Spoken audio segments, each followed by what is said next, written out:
everyone, Debbie here. Welcome back to Barossa Valley Crafts. So this is my last one in the Dinkles series. So this is number 7 of 7. So I did do another tutorial where I made these backgrounds. So I will add that link below in the description so you can see the colours that I have used and how these backgrounds were made. And this is what I have made out of them. So once they were dry, for something different, these two here, I have used die cuts. So I've just cut out some dies with just an Australiana theme for outbacky type things, and I have just attached them to the backgrounds. So that's one way you could use them, and you could just use any dies you've got in your stash. So that's one thing. And then the other one I did was this one. So this is all using Lavinia stamps, and this is the one that we're going to recreate today. So I will show you how I have done this. So to start off with, we've got our background. And what we're going to do is stamp the house onto it. So pop it this way. Put that into place. So what I'm going to be using is the Honeysuckle Cottage. So I'll just grab that out and put that into place. And stamp that on. So for stamping, I'm using VersaFine Clear Nocturne. So we'll just ink up the stamp.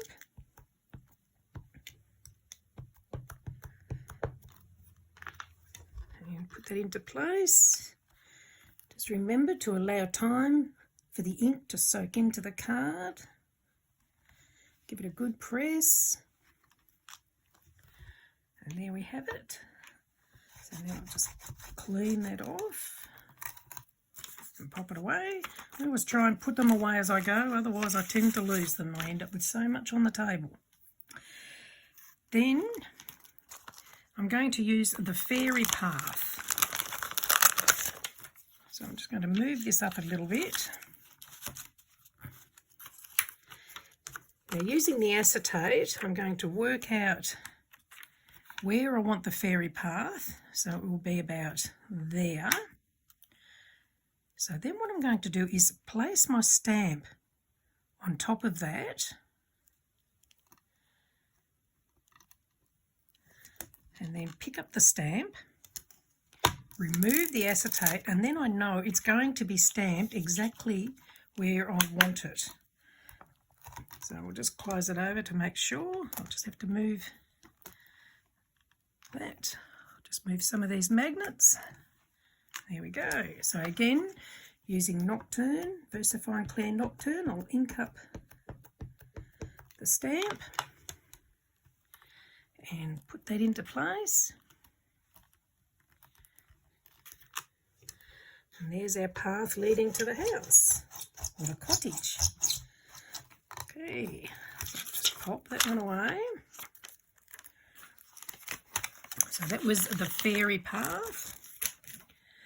And then what I did was I have got some stuff here, and it's called masking paper. So it's this one here. So you can get all different brands. Normally I use the Lavinia brand masking paper, but I'd actually run out. So I've just used this because I had it left in my stash here. So I've stamped that out onto that paper, and then I have fussy cut around it. So what this is, it's a low tack paper.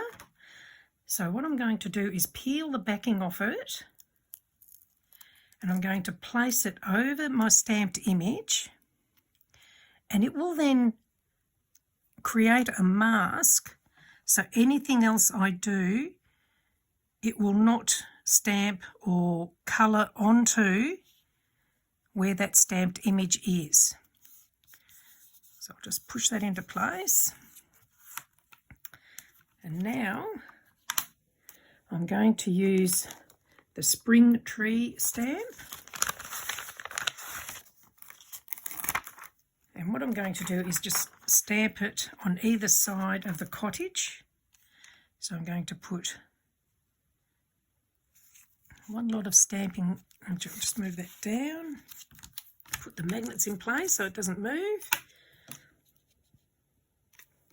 And stamp that one there. So I'll just ink up the stamp. So while I'm doing this, I'll just let you know that I do have a couple of Facebook groups, and I'll add the links below in the description. If you'd like to join, you're more than welcome. And if you're enjoying my tutorials, please do subscribe and like, and you'll be notified then when there's more tutorials as I do them. Okay, so we'll lift that one. Oh, I missed a bit just there, so we'll just press that again. That's got it. So now I need to move that across and place this on this side.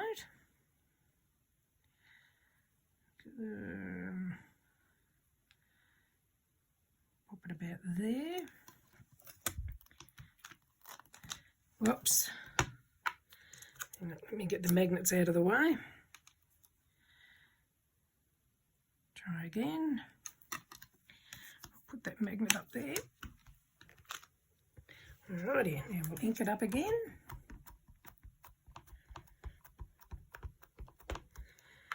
And stamp it. Again, you don't necessarily need to use the same stamps I've used. You can just use what's in your stash.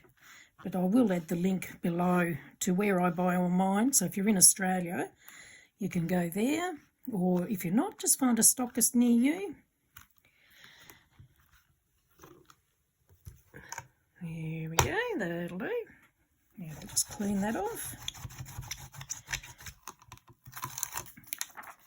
Pop it away. So now, I'll take this out of here now.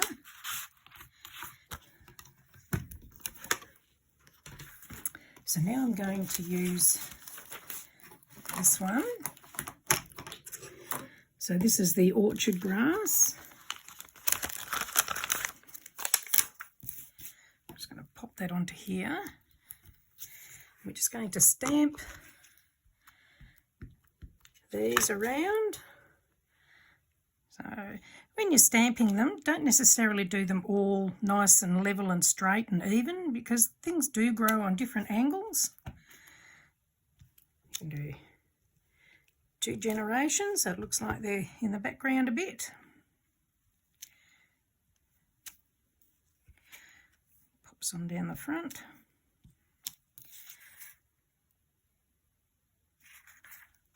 I'll just pop a couple there.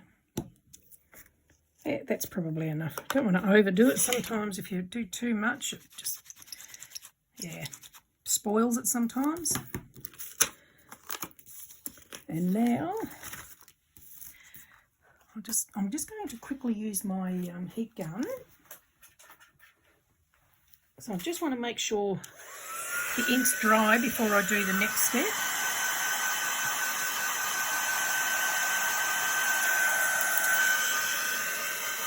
If your card starts to buckle like this when you're heating it, just go to the back of the card and it will help straighten it out a bit.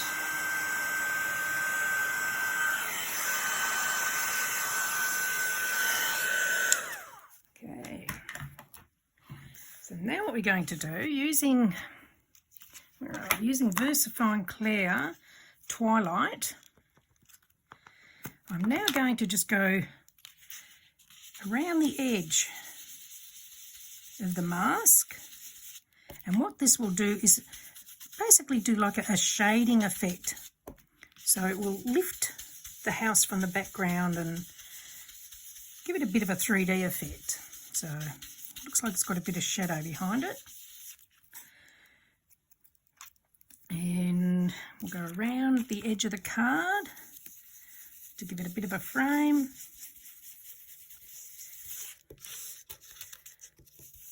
Again, you can use any colours you like to suit whatever the card is that you're doing.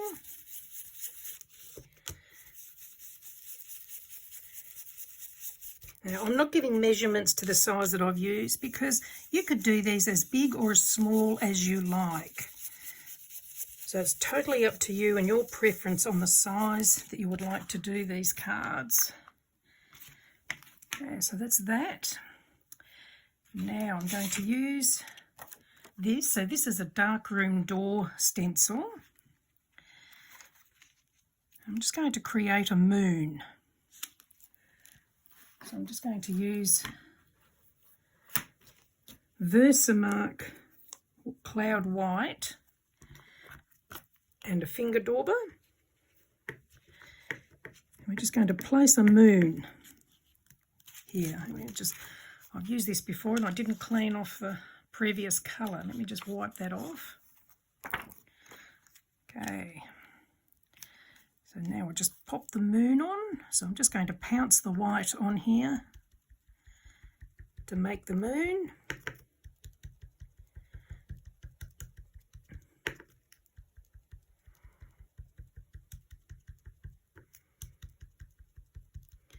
And then before I lift it, I'm going to go around the moon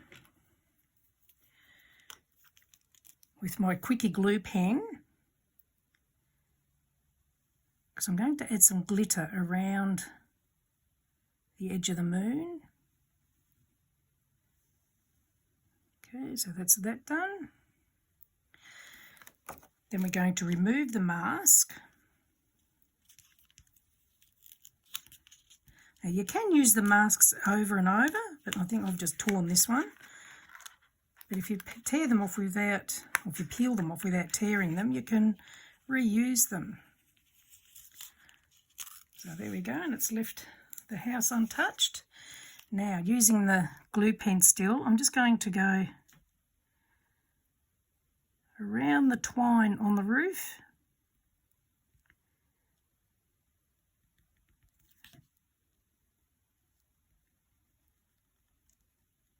And around the front door. And then I'm just going to add some glitter. So I'll just pop that on.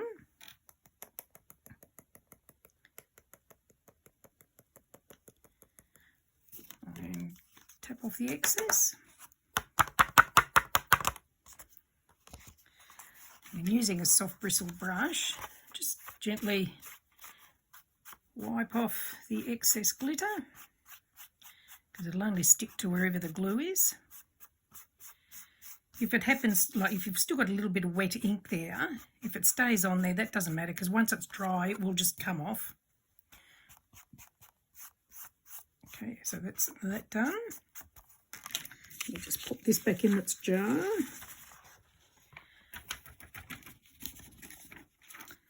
And then I'm going to create a hill mask. So I want it fairly flattish. I don't want it too hilly.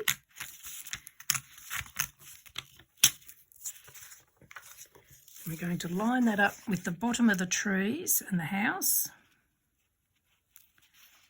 And just ground the trees so that they're not floating in midair. So again, using Twilight and VersaFine Clear, just gently flick it down.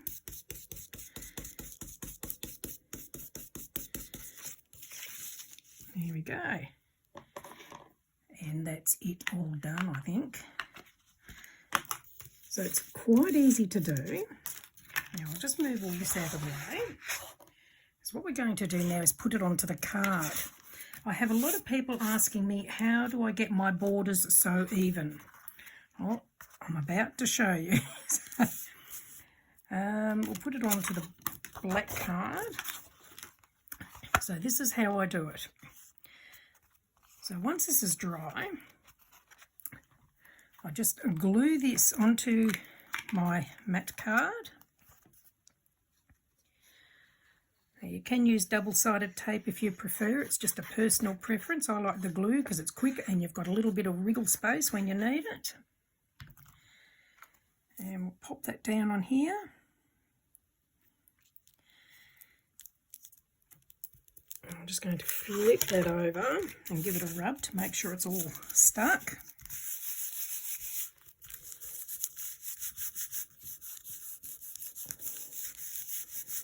There you go. So it should be okay. So now, this is a We Are Memory Keeper, I think it is, border ruler. Now, usually when I'm doing these, I use a smaller one from Nellie's Choice, but it's only a shorter one, whereas this is a 12-inch one, so that's why I'm using the bigger one this time. And when you look at them, you can see they've got measurements on them. So whatever measurement is the right way to use, so you can see this one's, oh, hang on, you probably can't see it with the black background. So you can see there it's got 1/8. It's got 3/8 on this side, but it's back to front. And these two are upside down and back to front. So whichever one you've got facing the right way is the size that you're going to be using. So if we flip it over, we would then be doing 3/8 of an inch. If we go up to this side and flip it that way, you'll be doing 5/8 of an inch. And if we do it that way, it's 1/4 of an inch. So I want 1/8 of an inch, so that's the side that I can read properly. Now it's got a bit of a ridge on here, so we're just going to slide that until this card has hit the ridge, and then using a craft knife, oh, don't tell me it's rolled off the table. I did have it here ready to go. Oh, here it is. So just using a craft knife, once that's locked in onto that card, just cut it, and that will give you an even straight edge. So we're just going to do that around all the edges.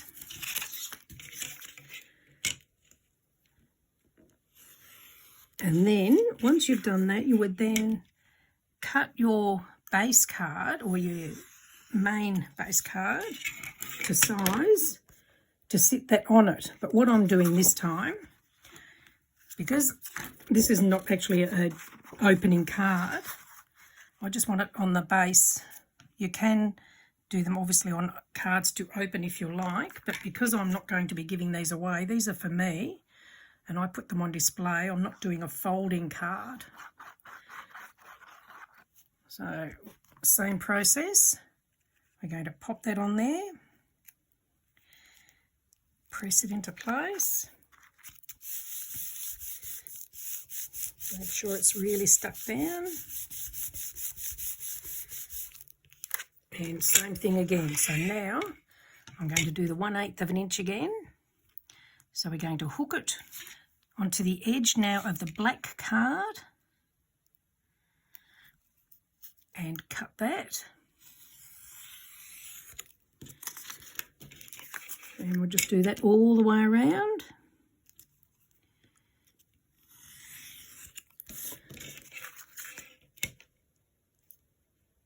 I might have done that one just a bit. Oh no, it's a little bit needs cutting off it.